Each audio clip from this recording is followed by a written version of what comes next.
Hey, if you got a Bible, flip open to Genesis chapter 6, and so glad you're all here in the room or online, and go to Genesis chapter 6, and then go down to verse 5, and as you're flipping there this morning, you know, our theme for camp for the youth this year is strangers. Pastor Dane and his team prayed over that. They felt like, hey, strangers is our theme of, hey, we're not meant for this earth. There's another place that is actually our home, that's heaven one day, and so we're just passing through, and today we're going to talk about a guy who quite frankly was a stranger at his time and day, that looked different than everybody else and his time and day. And as you're there, Genesis chapter 6, I want to ask you this question this morning. How many people in the room do I have that say, Sam, I love camping? Anybody love camping in the room? All right, look at all you campers in here. I'm proud of you people. Now here's my thing. Camping's great, right? You know, I love sitting by the fire. I love some s'mores. I love hanging out. But I'm like, hey, once we hang out a while, let's go find a nice hotel or let's go back inside, right? I mean, I'm like, do we not realize that we don't have to sleep on the ground anymore? You know, how is that fun? Like, let's do it for fun. Like, what? And, but man, I love hanging out. But I'm like, hey, let me go inside. And my senior year, a bunch of us went on a camping trip, and we were going to be manly men. You know, we're going out into the wild, senior year, face nature. We're putting our phones away. We're putting our watches away. We don't know time only by the sun, when it comes up, when it goes down. We're going to estimate the coordinates. We're going to know all these different things. And so we get out there in nature.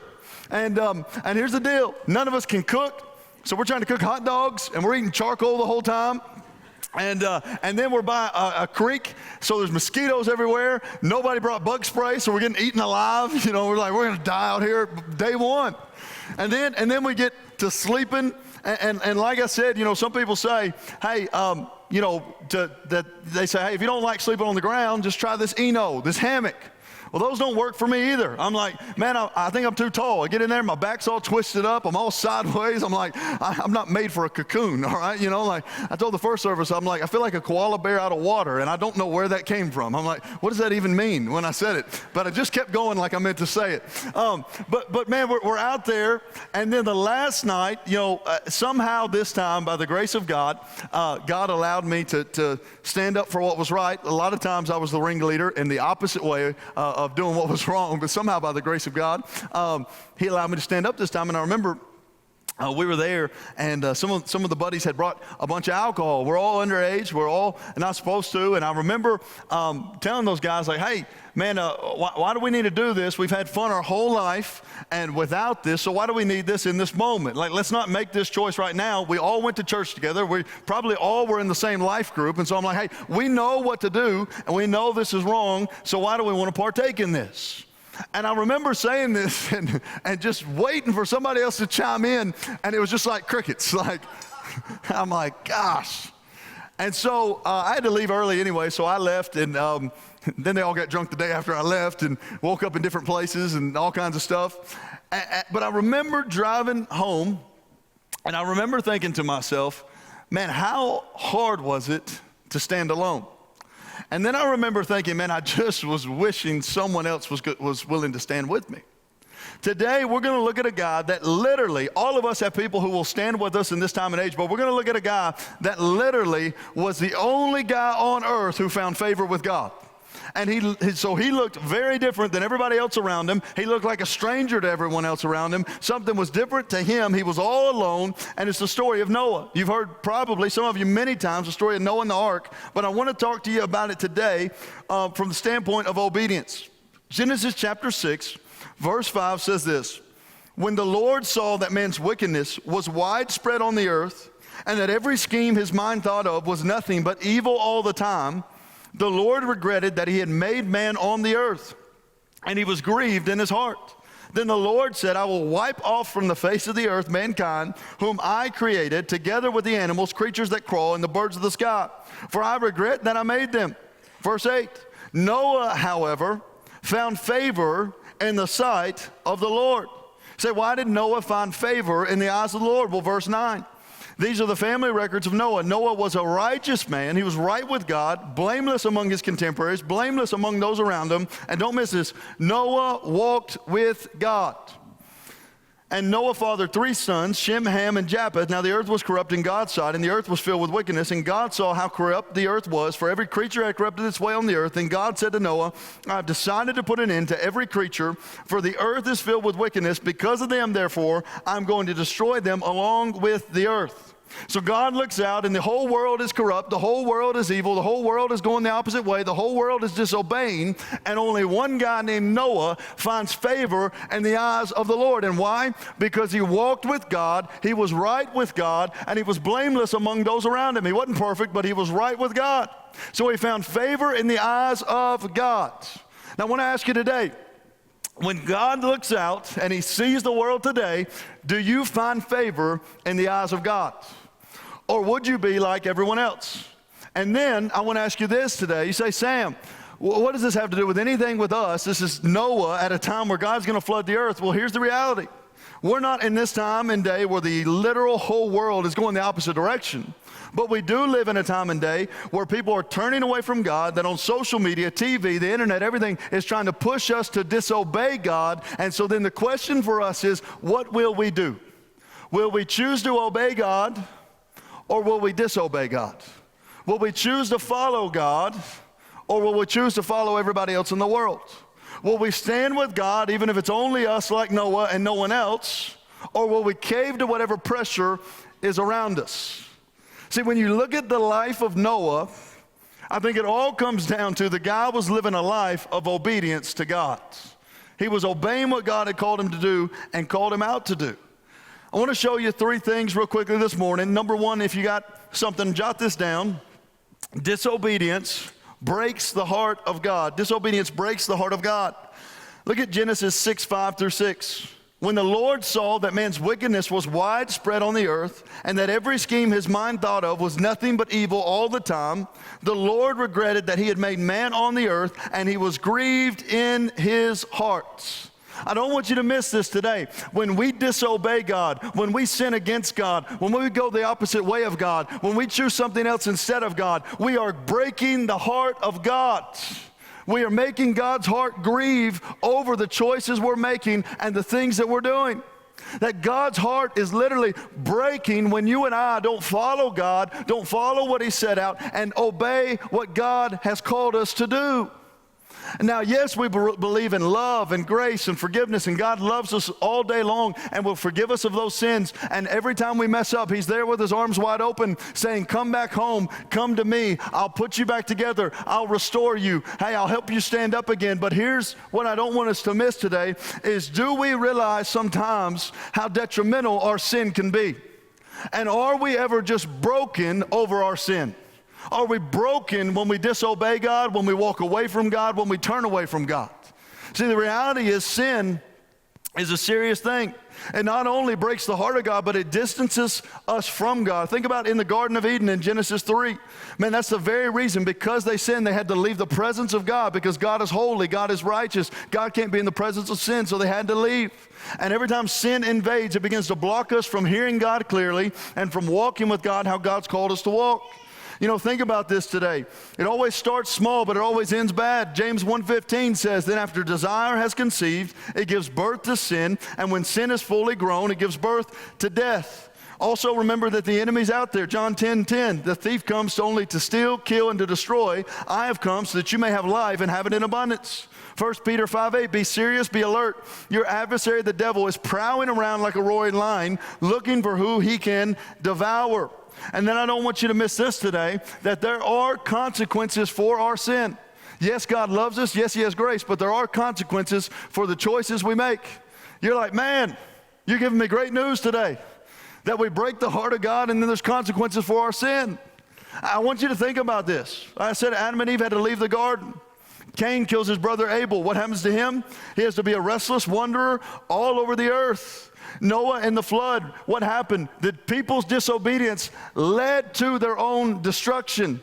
When we think about Saul, 1 Samuel 13:14, It says, but now your reign will not endure. The Lord has found a man loyal to him, and the Lord has appointed him as ruler over his people, because you have not done what the Lord commanded. Saul lost his throne because he didn't follow what God had commanded. The children of Israel, they had to wander. Joshua 5:6, for the Israelites wandered in the wilderness 40 years until all the nations men of war who came out of Egypt had died off. Why? Because they did not obey the Lord. Think about David and Bathsheba. Yes, David was forgiven. Yes, David was shown grace. But the baby that came from him with Bathsheba died, and then his family had problems the rest of his life because of that decision. Sin always looks good. It always sounds good. It always feels good. It always starts small, but it always ends bad. It always ends bad. And yes, God loves you. Yes, God forgives you. Yes, God will show you grace and help you back up. But there are consequences for that sin. I remember I was with a young man named Jaquez and in Nashville one time when I was helping out in inner city ministry. And I was sitting in the car with him, and he had just been in a shooting the day before. And I said, hey, man, I said, listen to me. I said, what's going to happen to your life if you continue on the path that you're on? And without missing a beat, without me saying anything, he responded and said this. He said, I'm either going to end up dead or I'm either going to end up in jail. You say, Sam, what does that have to do with us today? Most of us probably won't end up dead physically or in jail physically. But how many of us, when we run back to the things of sin, to the things of the world, we're running back to something that makes us dead spiritually or puts us in prison spiritually? And we're running back to something that spiritually makes us dead or spiritually puts us in bondage. And I just want to make sure everybody remembers that, hey, whatever the world says, whatever the world offers, whatever the world says is truly living, that'll truly set you free, it's nothing compared to Jesus. You want to have a life that's truly free? Man, and live for Jesus and drink the living water of Jesus Christ. You want to have something that truly satisfies you in this life? Then eat the bread of life that Jesus offers you. You want to actually live a life of fulfillment and satisfaction? Then follow what God has called you to do. Because, man, the disobedience, it leads us to be broken over and over and over again. I want to ask you today, if you are in the middle of something, if you are in some kind of sin, or in some kind of situation, how broken are you over it? And what are you willing to get out of it, to get out of it? How serious are you taking it? There was a young lady at Beach Week this week that came up to me while I was sitting on the beach, and she said, hey, Pastor Sam. I said, hey. She said, I want to tell you a story. I said, okay, go ahead.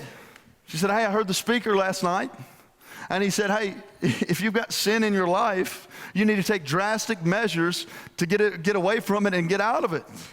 She said, I've got this vape pen at home, and I know if I go back home, I'm just going to go back to using that vape pen over and over and over again. So she said, I called my brother yesterday, and I said, hey, take that vape pen and put it in the toilet and flush it down the toilet and get rid of it, because if I come back home, I'm going back to it. I just want to remind you that if there's something in your life that you need to remove, that you need to get out, that's causing you to disobey God, do whatever you got to get rid of it. Break the TV, throw the phone somewhere else, run away, get new friends, do whatever you got to do, because it's not worth disobeying God and breaking the heart of God. It won't bring you a life of fulfillment. It won't bring you a life of satisfaction. It won't bring you anything except destruction in the end. So run from it, get away from it, do whatever you got to do to say, I'm not letting my life be a life where I'm caught in this sin. Whatever you got to do to get out of it. Number 2 this morning, though, if disobedience breaks the heart of God, then obedience pleases the heart of God. Man, obedience pleases the heart of God, and it also draws us closer to the heart of God. Think of Genesis 6:8. Noah, however, found favor in the sight of the Lord. Why? His obedience. He got to walk closer with the Lord than anyone else at his time, in his day, because of his obedience to God. Now, here's what I want you to realize this morning. Obedience might make you look strange at times. Obedience might make you look a little weird at times. Obedience might not always make you feel like you're fitting in at times. Think about this story of Noah. Most people say that it had not rained on the earth at this time. And this dude goes out and he starts to build an ark. And I can just imagine if someone walks by and says, hey, Noah, what are you doing? And he's hammering. And Noah shouts back, I'm building an ark. And dude says, a what? An ark. What are you doing that for? God's going to flood the earth. Now, what do you think they said? They said, this dude's smoking something. He's drinking something. He lost his mind. He needs to go to the loony bin. Noah's crazy. I don't think that made Noah the most popular guy in town. Yet Noah went out day after day, and he obeyed what God called him to do. No matter what he looked like, no matter what people said, no matter what was going around town, he obeyed God. Think about Moses. Goes back to Egypt after wandering in the wilderness for 40 years. Hey, God came to me in a burning bush. Huh? A burning bush, Moses? Couldn't you say like a big cloud of fire or something? A burning bush? Yeah. And you know what he told me? He told me to go to Pharaoh and say, let my people go. Moses, don't you know that's the most powerful empire? Not only that, the people know you. They know you killed somebody, and now you're coming back home? Yeah, God called me to. And then as he stands before Pharaoh and he says, let my people go, imagine how weird he felt when he's got the Red Sea in front of him and the Egyptian army behind him, and he's thinking, oh no, God, you didn't think this through. And God says, take your staff and put it out in front of the Red Sea. And the water parts. Think about a guy named Daniel, where they said, hey, do not pray or you'll be thrown in the lion's den. And Daniel got down at the same time, at the same place that he always prays, and he gets down and he begins to pray. And he's thrown into the lion's den. People probably thought, as Daniel was on his way to the lion's den, man, why didn't he just give up his prayer life? Been a whole lot easier. Now he's going to get eaten alive by lions. And those lions don't look like Lion King. Like they're actually mean. Think about the children of Israel when they're told to walk around the walls of Jericho. He said, hey, walk around 7 times and then blow your instruments. You know what I'd be, hey God, I really like our tuba player, but I don't think his tuba has it in him to make the walls come down. Hey God, our trumpet player can't do that. How do you think Shadrach, Meshach, and Abednego felt when everybody bowed down and they're faced with a fiery furnace and they're the only 3 dudes standing? They're probably looking around going, what in the world? But don't miss today that even if obedience makes you look weird, even though if it makes you look strange, through Noah's obedience, he built the ark, he got in the ark, his family is saved, his family's rescued, and the rest of the world perishes and goes in destruction. Moses came before Pharaoh through obedience, said, let my people go, and through God's power, the children of Israel got out of Egypt, got through the Red Sea, and got out. That the children of Israel marched around the walls of Jericho, and through obedience, they blew their trumpets, they blew that tuba, and the walls came falling down.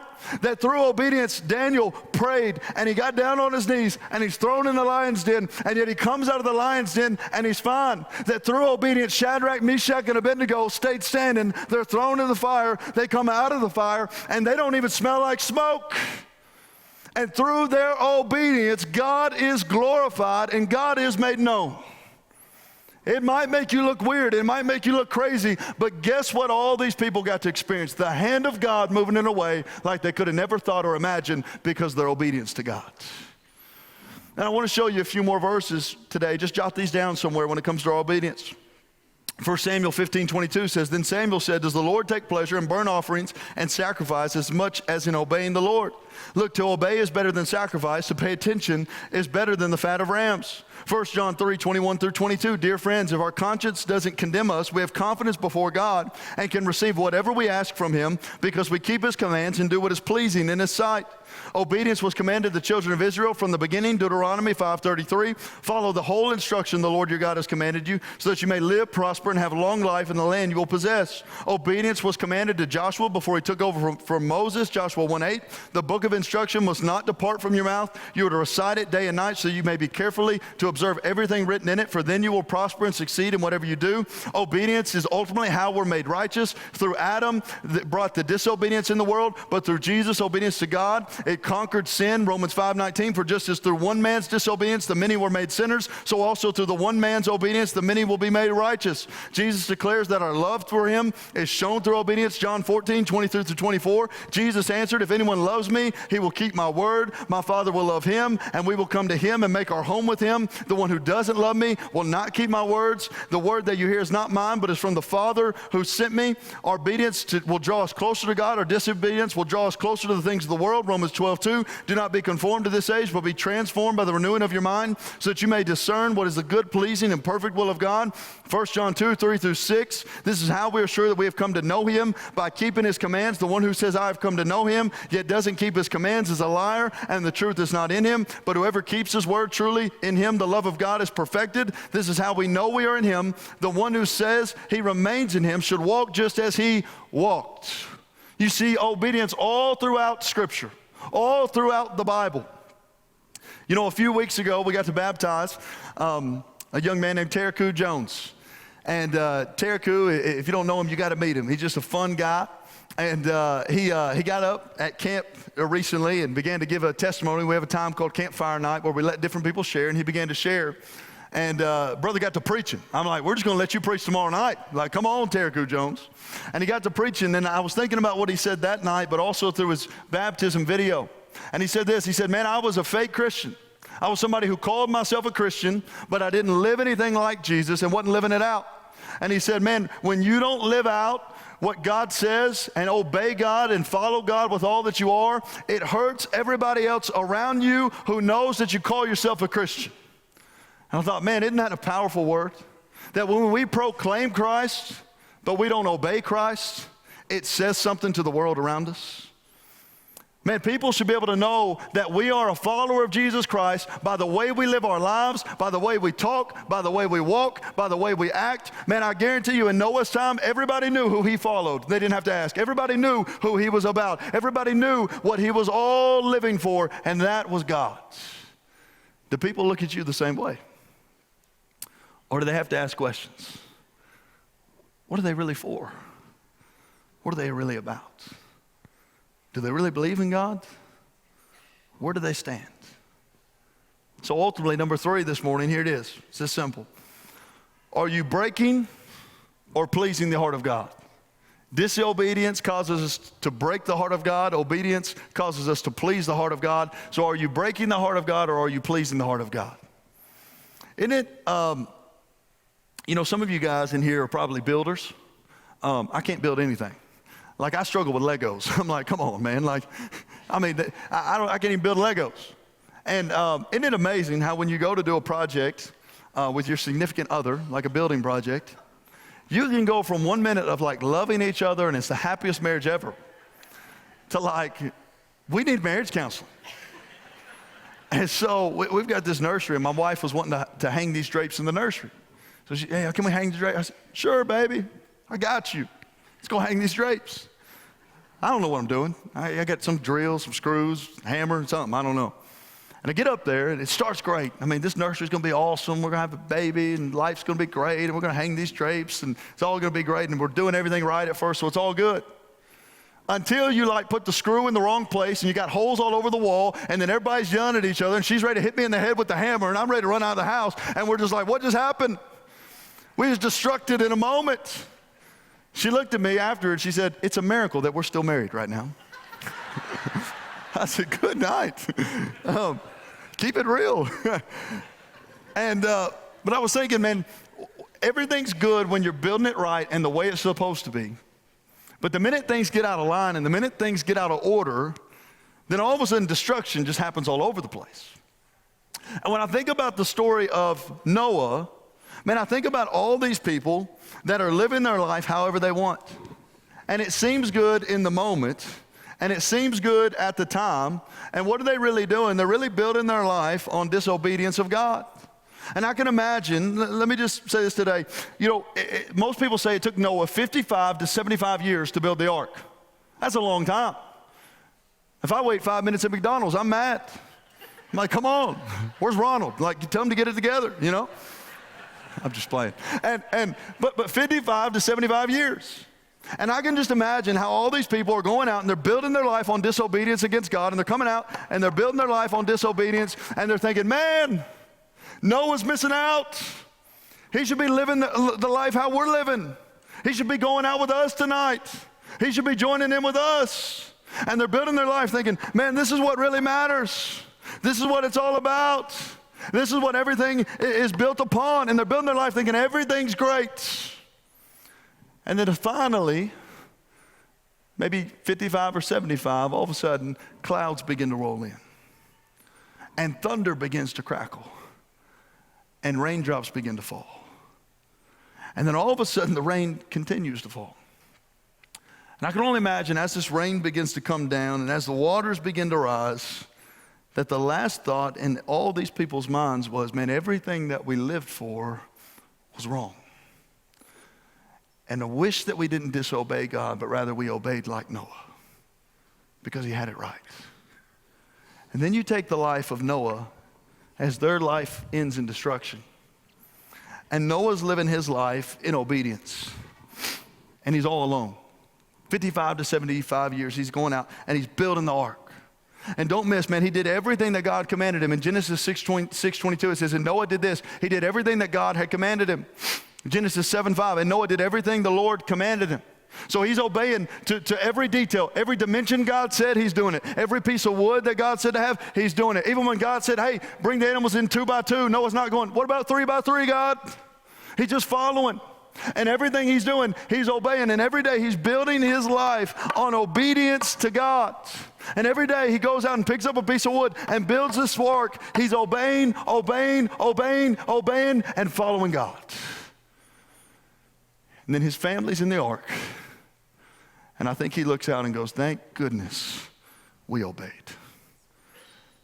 Thank God that we followed the true living God instead of the things of this world. Thank goodness I followed God's plan and not everybody else's plan for my life. You say, Sam, what does that matter for us today, that Noah is just some ark and some flood that happened years ago? It matters because one day all of us will stand before God. And we'll have one or two reactions. If we built our life on disobedience from God and going away from the things of God, our reaction will be the same as those people. Man, we missed it.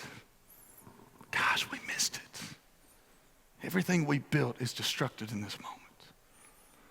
But if we build our life on obedience to God, we'll stand before God one day going, it was worth it. That's what it was all about. I'm so glad what I built was eternal and not temporary. Thank you, Jesus.